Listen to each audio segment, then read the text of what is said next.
Nandito ngayon tayo sa San Pablo City mga kalupa. Ito po ay 1.7 hectares dito po sa San Pablo City.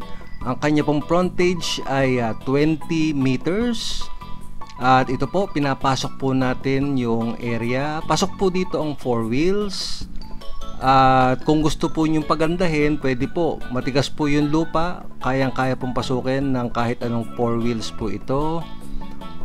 At kung mapapansin po ninyo, bali malawak po ito, 20 meters.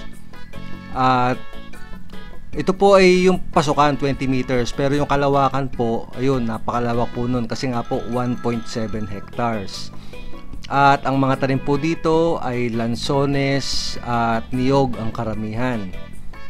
At dito nga po ito sa barangay ng San Pablo City po yung kalawakan. At ang presyo po nito ay mababa lang po. Nasa description po yung presyo nito. Yung iba po nagko-comment na bakit hindi ko daw binabanggit yung presyo. Kasi po, depende po yan sa may-ari. Minsan po nababago po yung presyo nitong ating lote. Minsan po, pagka po sa katagalan, binabago po ng may-ari yung presyo. Ayan. So, kalimitan po, ibinababa po yung presyo pagka po matagal nang hindi nabibenta. So, kaya ang gawin na lang po ninyo, nasa description naman po yung presyo po nitong lupa. At minsan po ina-update ko yon or nilalagay ko po na sold na. Ayan. So tingnan lang po ninyo sa description ng video. I-click lang po ninyo yung more. Ayun. Ang lote pong ito ay may frontage nga po na nasa mga 20 meters. Estimate po noong ating katiwala. At ito po ay accessible galing po sa Barangay Road. Ano po? So along Barangay Road po yung kanyang frontage. At malapit lang po ito sa mismong city proper. Mga 15 minutes nandun na po kayo sa city proper. Ito po ay pwede pong palagyan ng kuryente at ng water source. Ano po? So pwede po tayong maglagay dito. At ito po ay flat land, 100% flat po ito. At yun nga po, karamihan po ng tanim ay niyog. At meron po ding lansones. Ayan, napapaligiran po siya ng mga kabahayan.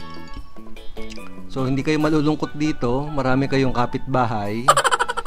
At ito pong areang ito ay balak po sanang gawing subdivision pero hindi po natuloy.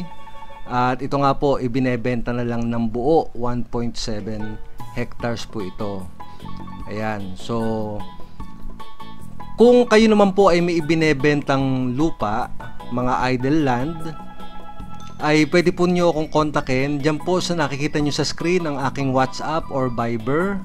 Minsan po kasi hindi po ako makareceive ng text at mahina po ang signal dito sa amin.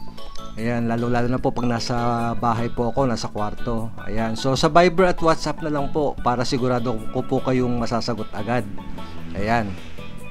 So, kung mapupuntahan ko po yung lupa ninyo, pupuntahan ko po yan para makuha ng video at atin pong ipopost dito sa YouTube channel at do sa ating FB page ng Lots and Properties.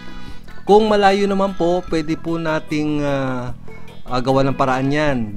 Mag-send lang po kayo ng 5 to 10 minutes na video at bigyan nyo po ako ng details nung pong lupa at atin po yung ipopost po yan dito. Yan, para po mabilis na mabenta po yung ating lupa. Ayan. So kung interesado po kayo dito sa lupang ito, pwede po namin kayong tulungan at para mabisita po ito at ma-appreciate nyo yung ganda nitong lupa. Yan, so anytime po pwede po nyo akong kontakin at mag-set po tayo ng schedule papunta po dito. Total, dito lang naman po yan sa San Pablo City. Ayan, malapit lang po. Well, kung nasaan po kayo, ito po ay from city proper nga po ay mga 15 minutes away. Ano po, galing po na San Pablo City. At kung meron po kayong mga kakilala, kamag-anak o kahit po kaaway na nangangailangan po or naghahanap po ng kanilang dreamland or dream lot, baka po ito na yung kanilang hinahanap. Kaya paki-share po nitong ating video. At syempre, wag po niyong kakalimutang mag-like para po sa ikauunlad nitong ating YouTube channel. At mag-subscribe na rin po kayo para lagi po kayong updated sa mga videos na ina-upload ko gaya po nito.